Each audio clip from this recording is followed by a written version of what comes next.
Hello and welcome to another episode in the GDScript Fundamental Tutorial Series. In this episode, we will be talking about dictionaries. So what exactly is a dictionary?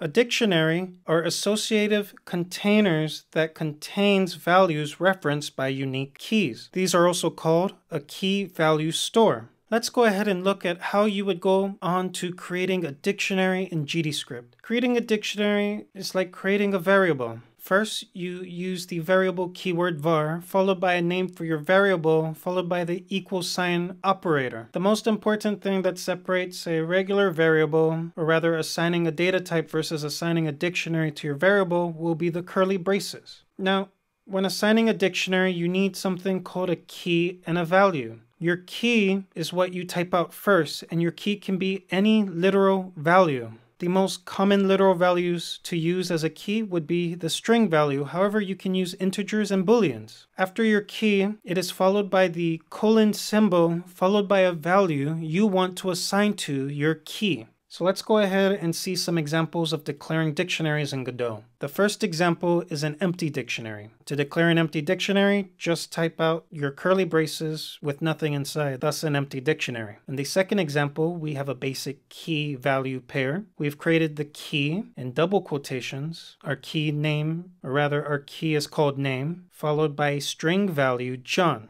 As you can see in the third example, we can also use integers for our keys. However, the format is the same. Your key is followed by a colon, followed by a value. Lastly, you can use complex data inside your dictionaries. In this example, we have a key called 1, followed by an array value being assigned to our key. One cool thing is you can even add other dictionaries inside your dictionary. Now, to access a value in your dictionary, all you have to do is type out your variable name, that's a dictionary, followed by brackets, followed by the name of your key. Now, if your key is using double quotations, or rather, if you're using a string as your key, you're going to have to use the double quotations. However, if you're using an integer value, all you have to do is type out the integer value in your square brackets. In the first example, by typing out dictionary container square brackets, double quotations, name, we get the value associated to that key. In this case, we get the string value John returned back. In the second example, by using the key integer value 1, we return back the string value John. Again, accessing dictionaries are fairly straightforward. If you're using a string as your key, you gotta put your string in the square brackets. If you're using an integer value as your key, you gotta put your integer value in the square brackets. Keep in mind when using strings as keys, they are case sensitive. Now, to add a key and value pair to an existing dictionary in GDScript, all you have to do is type out your variable name, followed by the dot notation or period, followed by a new name for your key, followed by an equal sign, followed by the value you want to pair to that key. Notice how we don't have double quotations when using the dot notation. This is because GDScript will automatically turn everything after the period as a string for your key. However, if you want a little more control over your key name, such as if you want to use an integer value, then all you have to do is instead of using the dot notation, you use the square brackets. By using the brackets, you can assign integer values as your key or string values.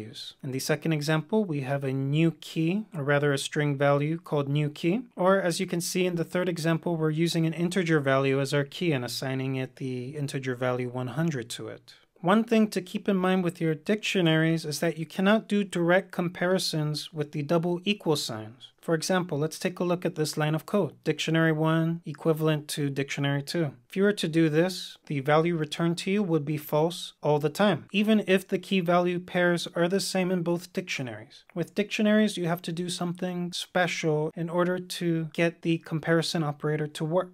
And that's very simple. All you'll have to do is use the hash method. So instead of directly comparing them through their variable names, all you have to do is call their variable name, followed by the dot notation, followed by the hash method. This will compare both dictionaries, and if the hashes are the same, it will return back true. However, if they are not the same, the value returned back will be false. Let's go ahead and take a look at how you can go ahead and clear a dictionary. To clear an entire dictionary, all you have to do is use the clear method. To remove a specific key from your dictionary, all you have to do is use the erase method. To use the erase method, all you have to do is type out the word, or rather the keyword erase, followed by the literal value you're using for your key. Now let's go ahead and look at some code. So as you can see here, we have a basic GD file. In the first example here, we have an empty dictionary. Fairly straightforward. In our second example, we're creating a dictionary. And as you can see here, our keys are the integer value 1 and the string value key.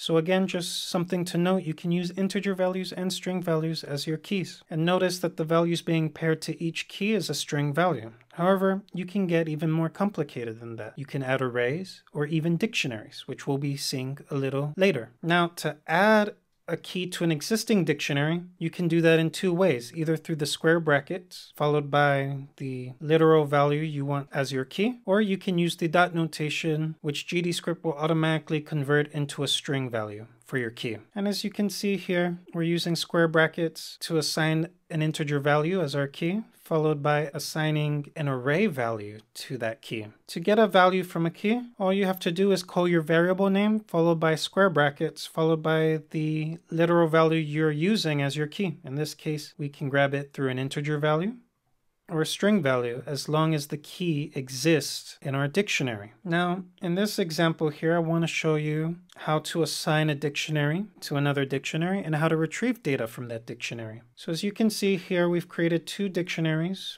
Dictionary 1 and Dictionary 2, and we're assigning it a KeyValue pair, the key being a string value called key, and the value is an array. Very basic, very simple to do. Now, to assign a dictionary to a dictionary will look something like this. As you can see here, we have a key, and we use the variable of our dictionary as the value. In this case, we're using the dictionary 2 we've just declared in the line above this code. Now, just like an array, to grab the value, it's exactly like you would with a nested array. Now, as you can see here, we have, oops, that is wrong. Let me change that to dictionary 3. So you can see here, when we call our dictionary value, we first want to grab the key in our first layer, which is named key, and then we use square brackets again to grab the key from our second layer. In this case, we're grabbing key. If I were to name this key 1, then it would look something like this. So again, we call our variable name, followed by square brackets, followed by the key in our first layer in the dictionary. So you can see here, key and key. And then we do square brackets again to grab the key from our second layer, which is key 1 to key 1. In this case, what this right here returns is going to be the array of value we've assigned to our second layer dictionary. Let me go ahead and reset this. In this case, when we print it out, we're going to get the array value here. Last, I want to show you how to compare your dictionaries. Keep in mind, if you were to do a direct comparison like you would with variables, you will get false return back, and that's not what you want. In this case, dictionary 1 and dictionary 2, when compared against each other through the double equal sign, will return false. And as you can see here, dictionary 1 and dictionary 2 are the exact same dictionary key value pair. So it doesn't make sense for this to happen. Instead, what you're going to want to do is you're going to want to compare the dictionary hashes against each other. To convert a dictionary into its hash format, all you have to do is use the hash method. So in this case, we have dictionary 1 dot notation hash method, and we're comparing that to dictionary 2 while it's using its hash method. When you do this, what we're going to get back is true. For any of you who are curious about the hash method, all the hash method does is simply converts your dictionary into a set of integers and then returns that value back. And then you're comparing those values against each other. Last example, let's go ahead and take a look at how to clear and remove a specific key from your dictionary. To remove all key value pairs in your dictionary, all you have to do is use the clear method. Don't forget the parentheses. And to remove a specific key from your dictionary, all you have to do is use the method erase, followed by the literal value you're using for your key. Well, that's all I have for you in this episode. So I went ahead and I've uploaded this file to GitHub. So don't forget to go ahead and download that file, play around with dictionaries. Well, I hope you've learned enough to start using dictionaries in GDScript. Thank you for joining me in this episode. I hope to see you in the next.